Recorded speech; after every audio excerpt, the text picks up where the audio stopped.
Ugledna hrvatska povjesničarka umjetnosti i arheologinja Radmila Matejčić davnih je dana zaključila kako je Cres kvarnerski Dubrovnik.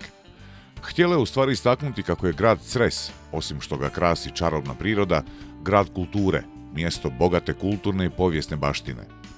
Uske primorske kale, stari dvori, trgovi, palače, deseci crkava, crkvica i kapelica, zbijene kuće u staroj gradskoj jezgri. Sve to čini Cres biserom kvarnerske i hrvatske kulture. A kada se spominje kulturno i povijesno nasljeđe nekog područja, u prvom se redu govori upravo o urbanizmu. Prije svega ja bi istakla njegovu ambijentalnu sačuvanost, njegovu divnu urbanističku sačuvanu jezgru. Iako je grad Cres u renesansno vrijeme doživio ogromnu izgradnju, jer je on nakon propasti Osora doživio svoj procvat, upravo u to vrijeme on je uspio sačuvati taj svoj ambijent. Te uske uličice koje se mjestimično šire u dvore. Kao što sam rekla, u tom užoj jezgri nekad je živjelo 4000 stanovnika. Znači ti dvori, ta dvorišta su nekad vrvjela životom, jer su to bili dnevni boravci građana koji su živjeli u tom najužem dijelu grada. Ali prepoznatljiva creska vizura nisu samo palače i crkve, trgovi i kale. Postoje i nekakve kućice koje nisu vrhunska umjetnost, koje su pučka nekakva arhitektura, sitnijeg sloja, ali ima jedan svoj šarm, pa to sve zajedno, te uličice kad vi njima vijugate, vrludate, pa sad na nadvojima, pa prolazite ispod nečije sobe, razumijete? To sve skupa, to kao jedna cjelina, arhitektonsko-urbanistička, daje jednu ljepotu, jedan šarm, sa tim položajem u dubokom Creskom zaljevu i onda je to nešto što vas zapravo fascinira. I jučer i danas, i u Cresu i bilo gdje drugdje, grad, mjesto čine ljudi. Oni mu udišu život.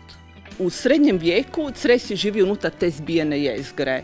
U renesansi, kada Osor gubi primat i kada većina i plemića i kada osorsko plemstvo i tako dalje dolazi u Cres, trg postaje jedno mjesto okupljanja. Dakle, i to se zadržalo do dan danas.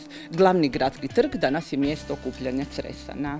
Posebnu pak priču, kao jedno od središnjih mjesta okupljanja drevnih Cresana, uostalom kao i u mnogim primorskim mjestima, priča gradska loža. Ona je izgrađena u renesansno doba, znači sve značajnije građevine Cresa, lođa, gradska crkva, brojne palače, upravo ovaj gradski toren sa satom, izgrađeni su u renesansno vrijeme. Lođa je bila mjesto okupljanja, trgovanja, mjesto suđenja. Po sredini lođe nalazi se stup srama na koji su se vezivali prijestupnici da budu opomena cijelome gradu. Smještena je tik uz jedno od gradskih vrata, nekada središnji ulaz u grad Cres. Cres je nekad bio opasan zidinama i u njega se ulazilo kroz gradska vrata. Ovo su jedna od gradskih vrata. Noću su zatvarala svoja vrata, pa ko je zakasnio morao je prespavati upravo pod ovom lođom. Creska povijest i kultura, međutim, u dobrom su svom dijelu potpuno nevidljivi. Stari Rim ili rani srednji vijek ovdje su duboko zakopani po temeljima zdanja kojima se danas dive putnici namjernici koji pohode otok i grad. Ono ispod stoljećima krije neke svoje tajne. Ti mu pričaš, a on vidi pročelje iz 19. stoljeća, najstarije vidi nešto gotike, renesanse, a onoga Rima i ne znam šta, predpovijesti i ranog srednjeg vijeka zapravo ne vidi, jer su na te građevine sjele nove. Jer grad je živo tijelo, ono se stalno obnavlja, gradi i izgrađuje na istom mjestu. Jer je položaj bio tako važan i zato stalno ljudi novi dolaze, neki odlaze, neki dolaze, to je uvijek taj jedna fluktuacija stanovništva i stalno na istom mjestu grade. Znači, vrlo je teško prezentirati arheološku baštinu. No, predstavljati povijest, kulturu, život star stoljećima, a čitav grad Cres u stvari je jedan neprekinuti povijesni niz, težak je zadatak. Kad prođe jedno vrijeme, kad prođu učesnici, a prođu i ratovi, znači, vama ne ostaje ništa, ne ostaje vam duh vremena, ne ostaje vam pisani dokumenti, gotovo ništa, ne ostaje vam knjige, ne ostaje vam pjesme, tada se to nije uobičajilo raditi, vama ostaju samo materijalni ostaci. Na temelju čega vi rekonstruirate nekadašnji život.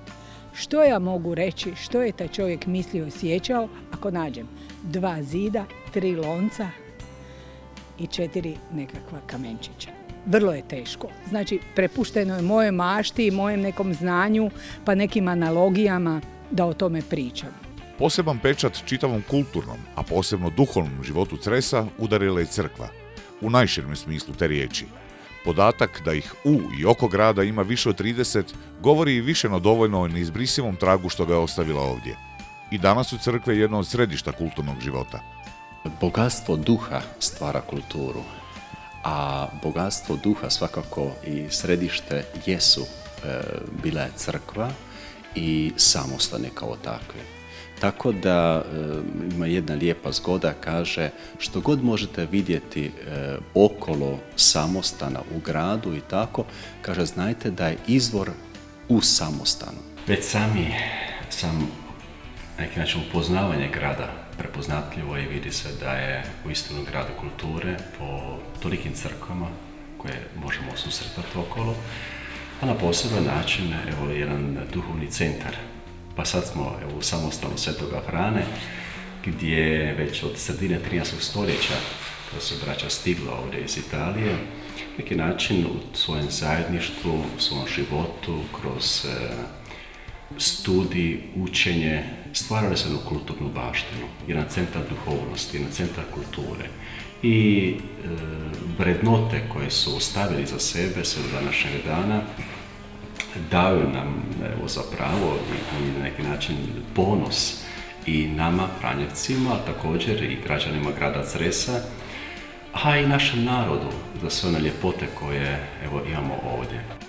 Upravo Creski samostan Svetog Frane čuva jedan od tek 3 preostala primjerka prve hrvatske tiskane knjige.